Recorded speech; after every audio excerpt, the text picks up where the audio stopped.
urakoze kunyakira ngo abari gusoma. Haleluya. Imana iguhe umugisha. Amen. Ndagira ngo dusome iki cyanditswe kiboneka mu rwambere rw'Abikorinto itorero Paulo yandikiye. Rwambere rw'Abikorinto igice cya 13 n'umurongo wa mbere. Ngira ngo aradefinisa urukundo rwari. Imana iguhe umugisha, reka dusome. Nubwo navuga indimi z'abantu n'iz'abamarayika, ariko singira urukundo, mba mpindutse nk'umuringa uvuga cyangwa icyuma kirenga. Kandi nubwo nagira impano yo guhanura, nkamenya ibihishwe byose n'ubwenge bwose, kandi nubwo nagira kwizera kose, nkabasha gukuraho imisozi, ariko singira urukundo, ntacyo mba ndicyo. Kandi nubwo natanga ibyanjye byose ngo ngaburire abakene, ndetse nkitanga ubwanjye ngo ntwikwe, ariko singira urukundo, ntacyo byamarira. Ku murongo wa 4 ngira ngo arasobanura neza icyo urukundo nyarukundo ruva ku Mana icyo ari cyo. Reka tuwasome naho. Urukundo rurihangana. Izi nizo mbuto z'urukundo rw'abana b'Imana. Urukundo rurihangana rukagira neza. 3, urukundo ntirugira ishyari. Urukundo ntirwirarira, ntirwihimbaza, ntirukora ibiteye isoni, ntirushaka ibyaro, ntiruhutiraho, ntirutekereza ikibi ku bantu, ntirwishimira gukiranirwa kw'abandi, ahubwo rwishimira ukuri. Rubabarira byose, rwizera byose, rwiringira byose, rwihanganira byose. Urukundo ntabwo ruzashira. Guhanura kuzarangizwa, no kuvuga indimi no kuvuga izindi ndimi kuzagira iherezo. Ubwenge nabwo buzakurwaho, kuko tumenyaho igice kandi tugahanuraho igice. Ariko ubw'igishyitse rwose kizasohora, bya bindi bidashyitse bizakurwaho. Iyo usomye ku murongo wa 11 n'uwa 12 aravuga ngo nkiri umwana muto, navugaga nk'umwana muto, ngatekereza nk'umwana muto, nkibwira nk'umwana muto. Ariko maze gukura mva mu by'ubwana. Icyakora none turebera mu ndorerwamo ibirorirori, ariko icyo gihe tuzarebana duhanganye mu maso. None menyaho igice, ariko icyo gihe nzamenya rwose ko namenywe rwose. Ariko none hagumyeho kwizera n'ibyiringiro n'urukundo, ibyo uko ari bitatu, ariko ikiruta ibindi ni urukundo. Haleluya. Imana iguhe umugisha cyane. Imana ihabwa icyubahiro cyane. Urukundo rurihangana, rukagira neza. Urukundo ntirugira ishyari. Yavuze ngo niyo navuga indimi z'abantu n'iz'abamarayika, ariko singira urukundo, ntacyo bimaze. Bishatse kuvuga iki? Hari impano zo kuvuga indimi z'abantu n'iz'abamarayika, hari impano zo kuzisobanura, ariko aravuga ngo ibyo bintu bitari mu rukundo nta kintu bimaze. Mwama habwa icyubahiro. Gerekaho ngo hariho n'impano yavuze ngo waravuga ngo ni nk'ingoma inihira. Bibiliya ijambo ry'Imana ngo ni nk'ingoma inihira, kavuga ngo ni nk'umuringa n'inzogera ivuga, cyangwa n'amayugi n'urusaku. Mwama habwa icyubahiro. Koresha amayugi. Amayugi murayazi, ababyinnyi babyina ikinyarwanda, iyo bakubita umurindi ukumva iyogirira. Umwami ahabwa icyubahiro. Aravuga rero ngo ni ukuvuga ngo ushobora gusimbuka ugasirimba, ugahimbaza, ukagira amajwi meza, ariko ngo ayo majwi atari mu rukundo rutuma uhimbaza Imana, rutuma uririmbira mu iteraniro, ngo biba bimeze nko kunihira kw'amayugi mu matwi y'Imana. Abantu dushobora kutabibona, ariko ijuru ryitaye ku gikorwa, ku mpano yo paretingira mu rukundo. Mwama habwa icyubahiro. Haleluya. Kubera ko igikorwa gikubiye mu rukundo ntigitera kwicuza, ntikireba balance, ntabwo cyumva fatigue, kubera ko umunaniro uturutse mu rukundo ntabwo nyirawa wumva. Mwama habwa icyubahiro. Ahubwo uwo munaniro utera amarira. Mwama habwa icyubahiro. Niyo mpamvu Paulo yavugaga ngo twebwe Imana yaratwemeye tutaraba kwemerwa. Yakora ibitangaza byinshi, bamuzanira amaturo agashishimura imyenda, ngo akababwira ngo twebwe turi abantu buntu. Niki gitumye mutekereza ko turi Zeus? turi abantu buntu ahubwo natwe twari abanyabyaha twari abo kugirirwa umujinya nk'abandi ngo ariko hanyuma ngo ubuntu bw'Imana bubonetse ngo iradukiza itabitewe n'imirimo ahubwo itewe n'ubuntu bubonerwa muri Yesu Kristo kandi Yesu Kristo waje ari impano y'urukundo iturutse ku Mana. Amen. Ni ukuvuga niyo mpamvu ngo yavuze kuko yari afite impano nyinshi ariko icyatumaga impano zikora ni urukundo ruturutse mu buntu Imana yamugiriye. Nshobora kukurusha amazi yo kunywa ariko si nyaguhera ko nyakurusha, nyaguhera ntekereza kuki njyewe mfite amazi yo kunywa uriya ntayagire, kuki mfite amazi yo kunywa y'Uwiteka we umpaye wo guha amazi ugashima. Ese abandi ko batayafite ni ikihe kiguzi natanze? Hari igihe ushobora kuvuga ngo wakoze cyane uraronka ariko abantu bakora cyane ntibaronka. Ushobora kuvuga ngo waraye udasinziriye niyo mpamvu ufite amahirwe y'ukuri. Hari abantu babigerageje ntibyakunda.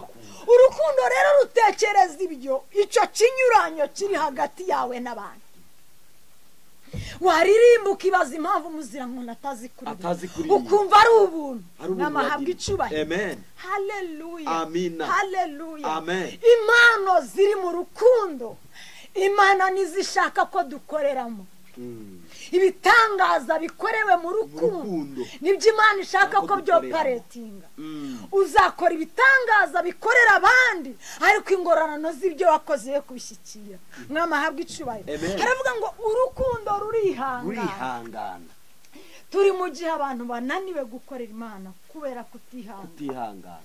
Yesu ahimbaza. Abantu bananiwe. Turi mu gihe abantu imihamagaro irimo kunanirana atari uko umwuka wera atarimo koparatinga ahubwo umuhamagaro bawukoresheje ari impano atari impano y'urukundo ruturuka ku Mana.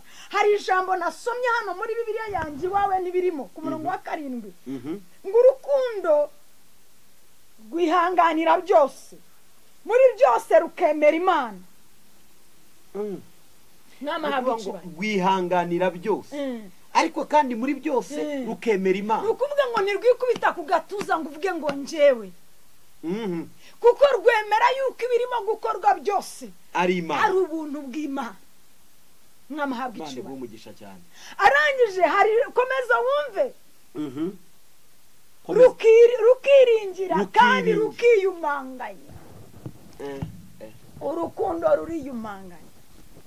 Ni hahandi Yesu Kristo yavuze ngo umuntu nagukubita urushyi uhindura umusaya. Umuntu ashobora kugukubita urushyi emotionally mu marangamutima ugira. Umuntu ashobora kugukubita urushyi adashimye ibyo wakoze ariko kubera ko wabikoze mu rukundo ukiyumanganya nkaho uwo muntu agukubise urushyi. Gukubitwa urushyi ugahindura umusaya sura urushyi rukubita rukavuga. Ni igikorwa umuntu agukorera utatekerezaga kandi w'ibyo wakoze wabikoranye urukundo. Hari igihe twari muri bisi tugenda tujya impaka n'abagenzi. Mugenzi aravuga ngo njye sinahagurukira umuntu ngo kuko hari abantu uhagurukira ngo ntanakubwire ngo urakoze. Ndamubwira nti se umuhagurukira yagusabye ko umuhagurukira ati oya ngenda byiyumvisha nkamuhagurukira. Ni rero ishimwe ngiri kuri wowe nuko wumviye icyo wumvise muri wowe. Sinzi niba ibyo bintu by'ubu ni ukuvuga ngo niba nkoze icyo numvise ishimwe ryanjye niryo ariko niba ntegereje ishimwe kuwo nkoreye ntabwo ngiye nakoze icyo numvise ahubwo nakoze kugira ngo shimwe. Urukundo rero ishimwe nuko usohoza icyo watekereje si uko ushimwa cyamaze gukorwa. Umwami ahabwa icyubahiro. Urukundo rugira gute? Ruriyumanganya. Ingo ziri mu rukundo zubatswe no kwiyumanganya mu makosa menshi n'amadefo menshi. Iyo urukundo rutiyumanganyije ikintu gitoya cyane kirasenya. Ibyo wubatse bigasenyuka kandi warabyubatse igihe kirekire unaniwe kwiyumanganya. Umwami ashimwe neza cyane. Amen. Urukundo kutaba mu rukundo bitumye abantu bamena amabanga. Hari umuntu uherutse kumbwira ibintu bamuhanuriye ndamubwira ngo uwo muhanuzi n'umwana kandi ikindi nta rukundo afite. Ntashobora kukubona uri kumwe na musaza wawe n'umubyeyi wawe ngo avuge ngo wowe umuhungu mwaryamanye igihe iki n'iki yakoze ibi n'ibi imbere y'ababyeyi ni koko afite impano ariko urukundo ntirukoze isoni niko Bibiliya yabivuze. Iyo umuntu yeretswe mu rukundo kuko rudakoze isoni aragufata akagushyira ku ruhande mwamahabwa icubahiro. Iyo umuntu ayishuriye iby'urugo rwawe akarubona ko rutariho uri bosande tefolisanga ubuhanuzi buri mu rukundo burasubiranya kuko Imana ikwereka ibintu ngo byubakike ikwereka ibintu ngo bishwanyuke. Iyo uvuze ibintu uko byakabaye Imana idasana sinzi ko ifite imbaraga nk'uko ijambo ryayo riri mwamahabwa icubahiro. Urukundo ntirukoze isoni niba weretswe ibaze iri yerekwa ndarivuga mu rukundo gute banza usubireyo uritekerezeho banza usubireyo. Igihe umuhanuzi yerekwaga ko Ezekiyeli agiye gupfa yaraje arabivuga ngo ariko Ezekiyeli asubira inyuma mwamahabwa icubahiro. Ni Yesaya wagiye kwa Hezekiya. Yesaya yagiye kwa Hezekiya ngo arahanura tugiye gupfa raga ibyawe. Niko Imana ivuze kandi ariko Hezekiya kuko yarazi ko Imana ari urukundo ngo yerekere ivure ngo arayitekereza arayibwira. Ijwi ry'Imana risubira kuri wa mugabo Yesaya. Iki gihe abantu bahanura kugira ngo bisohore yerekane ko ari Imana bivuze ariko abahanuzi buzuye urukundo bamera nka Aburahamu atese Uwiteka Isodomu n'i Gomora ubonye 50 wayirimbura mwamahabwa icubahiro. Mose aravuga ati Uwiteka we nibikabe urimbura ubwoko wadukuye mwamahabwa icubahiro. Ese uzi ijambo Mose yaravuze ngo ese ngo Farawo niyumva ko warimburiye ubwoko mu butayu ntubugezaho wavugaga azavuga ko ananiwe kubagezayo. Urumva kuntu Mose yarafite ubumuntu aravuga ngo kugira ubarimbure umpindura ubwoko jewe banza bari jye urimbura ne kureba bari abantu babo kuko nabantu wirongeye n'ubwoko bwawe ariko nanjye nibwo nkomokamo kwiyumanganya rukundo rurarira mu nguni rukihanagura warangiza ukaza ukakira abashyitsi b'umugabo mwatunganye mwamahabwa icubahiro. Urukundo ruriya kwiyumanganya. Pawulo yaravuze ngo no mu makuba yacu turiyumanganya. Yesahimba tusakurize mu mudugudu. Hari abantu bagira amakuba bakajya mu mudugudu gusakuza bakabwira mwisibo mu mudugudu mu kagari umurenge ukabimenya igihugu kikabimenya kubera we yananiwe kwiyumanganya gusa. Uyu mugabo sinamwihanganira uyu mugore sinamwihanganira aba bana aho bageze none bangeza bakugeraha iyumanganya. Abantu bakoreye itorero bariyumanganya abantu bakoreye igihugu bariyumanganya mu rukundo. Abantu bakoze akazi ibintu bitandukanye mu rukundo bariyumanganya kuko ikintu wakoreye mu rukundo ntibikabe ko wabona gisenyuka ntibikabe ko wabona kitakiriho mwamahabwa icubahiro kitagifite agaciro. Yesu ashimwe. Haleluya. Amen. Rero torero ry'Imana bakristo bene data niba dutanze dutangire mu rukundo. Hari umuntu uguha niyo yaguha urufunguzo rw'imodoka yifuze kubona mu wundi mwaka hari umuntu waguhaye itandukanye na yayindi ariko hari umuntu uguhikina akavuga ngo sha uramwibuka tumuha barirene ngo asigaye yambara ngo none ntakibuka. None se wamuhaye kugira ngo akomeze yambare barirene nibaza ko wamuhaye ukurikije uko ufite wifuza ko kurenza ubushobozi yaguye ibirenze ibyo wamuhaye. Komereza mushumba tubwire icyo urimo gwishuri. Reka nkubwire ikintu bishuri wereka nkubwire ikintu cyabayeho.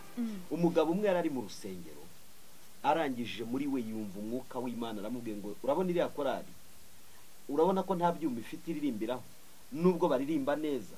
Muri we yari yicaranye n'umugore we. Umugore we yari umukristo kuruta umugabo. Umugabo yabaga mu kazi cyane ariko agasenga gake. Umugore akaba mu rusengero no mu rugo yiyumvamo gufata 500 yari afite. Aravuga ati reka mbibahe babigura ibikoresho bya korali. Umugabo arahagurutse korali irangije kuririmba arabwira mumpe mikoro nta na mikrofone bari bafite. Timureke ngira icyo mvuga. Timwaririmbye nafashijwe nazinezerewe kubw'indirimbo zanyu ariko ndagira ngo mbafashe mbagurire ibyuma mfite 500 haciye iminsi ngira ngo ashobora kubashize nk'imyaka 20. Ibyo bibayeho 500 yari menshi. Ibikoresho byari bihendutse n'ibyari byagahenda nk'uyu munsi. Aravuga ati mfite 500 ngaya ndayabahaye nimugende mugura ibyuma mukorera Imana. wa mugore wirirwaga mu rusengero ahora ari we uhamagara umugabo ariko wagiye usenga n'ukuri, ariko n'ukuri nge mbona udakizijwe, ariko nge mbona n'ukuri nta kigenda cyawe. Arangije aravuga ati utanze ya mafaranga, tutari twishyurira abana ishuri, tutari twakuraho ayo twishyura ya myenda. Umugore ntiyarindiriye ko iteraniro risoza, yahise ataha. Aravuga ati aho uri buze kuzira ntabwo uri busange mwa runo rugo. Mugabo utagira ubwenge, mugabo udatekereza, mugabo unaniye, aya mafaranga niyo yarahari yonyine, twari twavuganye ko nta kindi agomba gukora, agomba gukemura biriya, ariko arayatanze. Yaragiye arahambira n'utwana twe tubiri ni wabo. Umugabo yavuye mu rusengero kwa kundi basoza amateraniro, asanga ibintu byose umugore yabihambiriye yagiye. Agiye kubaza yatese hari uwageze hano, ati yaje. Ngo muri we yumva ijwi rimubwira ngo mureke, uko yagiye niko azagaruka. Icyo akora umusaba imbabazi, avuga ati mbabarire, mubwire ko wabikoresherejwe n'umwuka wera. Aragenda aramusobanurira, amubwira ati madame, ibintu nakoze nubwo mpinduye umusazi, ariko numvaga ijwi rimpata kubikora, rimpata, namaze kubikora numva ndaruhutse. Rirya rya jambo avuze ngo igikorwa cy'urukundo kibayeho umuntu araruhuka, ntakomeza kwikorera imitwaro. Aratashye, yari umwubatsi, akubita icyumweru nta kazi. Umugore akajya amubwira ati nzareba uko uzabaho, nzareba uko bizagenda, nzareba uko ukemura biriya bibazo, wabuze ubwenge reka Imana ikwihorere. Haciye nk'icyumweru cya kabiri ngo baza kumureba, baramubwira ati dufite akazi kandi batubwiye ko ari we mwubatsi mwiza, none dore inzu ugiye kubaka ni etaje igeretse 3, ariko turashaka kugira ngo tubanze tugohe avance, niba ari ibibazo ufite ubanze ubikemure, uzakora akazi udafite stress. Bateruye amamiliyoni baramuhereje. Umugore nawe arakurikirana amakuru, amenya amakuru ko wa mugabo yagenderewe n'abantu bamuha akazi, ndetse agiye kuzamura inzu igeretse 3. Banamuhaye avance. Mu gitondo mu rukerera yaraye mu ijoro asezera iwabo, ati mu gitondo ndajya mu rugo rwanjye. Umugabo se yaguhamagaya ati oya ndijyana ngomba gusubira mu rugo rwanjye, ntacyo ndi kumara hano. Wa mugore we, wa mukobwa wacu we, ko waje wahukanye, iki ni icyumweru cya kabiri umugabo yaraje wanga kugenda, none se ugiye ute? Timuri buze kurwana, ati mumpa amahoro. Mu gitondo ndagenda, kubita ibage ku mutwe, kubita abana be ku mugongo. Mu gitondo yazindutse akomangira umugabo. Umugabo abyutse arebeye mu kirahure asanga umugore yaje. Hatese ko nkubona, hati ndaje nyine ndagarutse.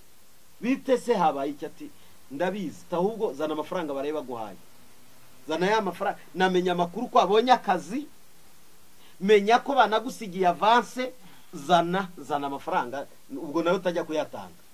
Hari abantu bari mu rusengero kuba bazi kumanaginga iby'urugo ni byiza, ntabwo turi buze kugaya abantu bamanaginga iby'urugo rwabo, ariko niba umwuka wera hasa umuntu kubw'urukundo agakora igikorwa, wimuraza ku nkeke, kuko hari abantu barara ku nkeke kubw'urukundo bagira muri bo. Ubwo nkwibutse ko muzirankoni uri ku ijambo rivanga urukundo rurababarira, rwihanganira byose, rwizera byose, tirushakira ibibi ku bantu, tirwishimira gukiranirwa kw'abandi. Yewe wavuzemo byinshi ndetse urakomeza ubivuga. Abantu bamenye ko niba hariho urukundo hariho no gutanga. Turaza kubikomeza hasi kugira ngo abantu bamenye ngo niba koko urukundo ruhari, hakaba hari igikorwa cyitwa urukundo, hakaba hari ikimenyetso kigaragaza ko urukundo ruhari, ikintu gikurikira urukundo ruratanga. Ndaza kukavugaho hasi, komeza inyigisho yawe. Imana igumugisha. Reka mbabwire, urukundo iyo tuvuga ngo urukundo ruratanga kandi ntabwo inyungu zihita ziboneka, mwama habwa icyubahiro. Twatangiye tuvuga ngo kuko Imana yakunze abari mu isi cyane byatumye itanga umwana wayo kinege. Reka mbabwire, Yesu atarapfa, haleluya, Yesu atarapfa agakiza ni kari gahari, ntabwo kari gahari. Yesu ahimbaza, yakijije abantu, yasengeye abarwayi, ariko umunezero w'urukundo rw'Imana wagaragaye Yesu amaze gupfa arazuka. Ni ukuvuga ngo iki gikorwa kenshi na kenshi igikorwa cy'urukundo reka mvuge ngo ni ugupfa. Uravuga ngo ubundi utari wapfa ntucungura abantu, babuza amahoro, ntago birimo kwemera. Mwamahimbaga, hari umugabo wigeze kutubwira ngo yamenye urugo rwaburaraga, bararyaga mu saa 6 na nijoro, ahita bihindura, ahubwo bakajya barya rimwe saa 9, ibyo bari kurya saa 6 babihereza abaturanyi. Mwamahabwa icyubahiro. Turi mu gihe rero umuntu aho adashobora gutangira, adashobora gukora ibyo bintu, ahubwo abara. Ese twagabana natwe tukarya, niba bidashoboka rero imana irabireba gusa twabwirirwa none twaburara. ariko kugira ngo ifu umuntu kuzuka urukundo ruratanga bigasa naho bipfuye bitanahari. buriya Yesu ari mu butaka yari arimo abora kubera ariko umusaraba yari arimo apfa kubera urukundo. Yesu ahimbaza igikorwa cy'urukundo. Yesu ahimbaza kidusaba gupfa, urapfa ariko kuzuka. iyo ruzukana imirimo itazibagirana. Imana iguha umugisha mwinshi. Mefibosheti ineza yagiriwe n'umwami Dawidi yavuye kuri Yonatani. urukundo rwa Dawidi na Yonatani ntituvuga ngo upfe nk'amahimbazo, ariko turagira ngo dugukize ibintu biguciraho iteka kubera impano z'urukundo ziba muri wowe, kubera imikorere y'urukundo. hari n'abavuga butumwa nk'amahabwa icyubahiro bataruhuka, ishyaka ry'Imana ryabazonze cyane rwose. hari ab'inginzi badatuza usanga bagenda mu ngo z'abera, isanamitima barara mu nsengero, isanamitima mugenda mu ngo muhumuriza. turi mu gihe cyo guhumuriza abantu. uko kuticara kwawe, uko kugabura kwawe, hari igihe ubona wisize ubusa, ariko ni reka nkubwire wikwicuza, uzabona ingororano. ntabwo ibikorwa by'urukundo bijya bihera. Yesu ahimbazwe. ariko ndagira ngo nkubwire ntabwo Imana ari umuvunjayi. ntabwo ari ngo ntanze amazi ngo ndabone ikarito, ubwo nanjye barampa ikarito. oya,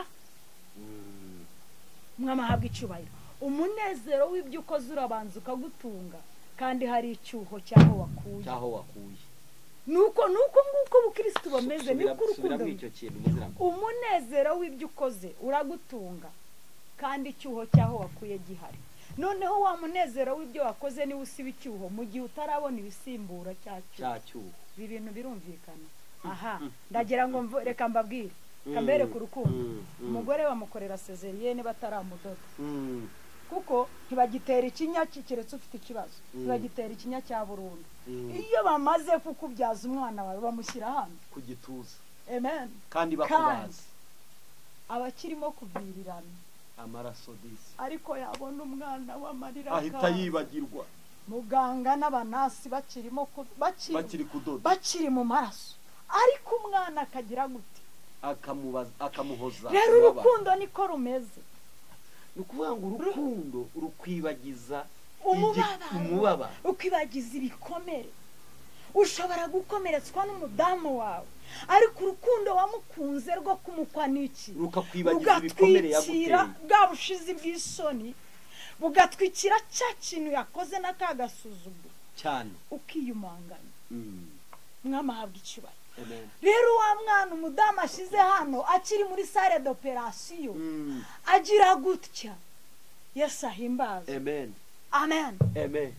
urukundo rwo gukunda umwana rutuma umugabo asinyira ko umugore wagiye muri sale d'ope niba atanavuyeyo, ariko we are expecting something, agasinya.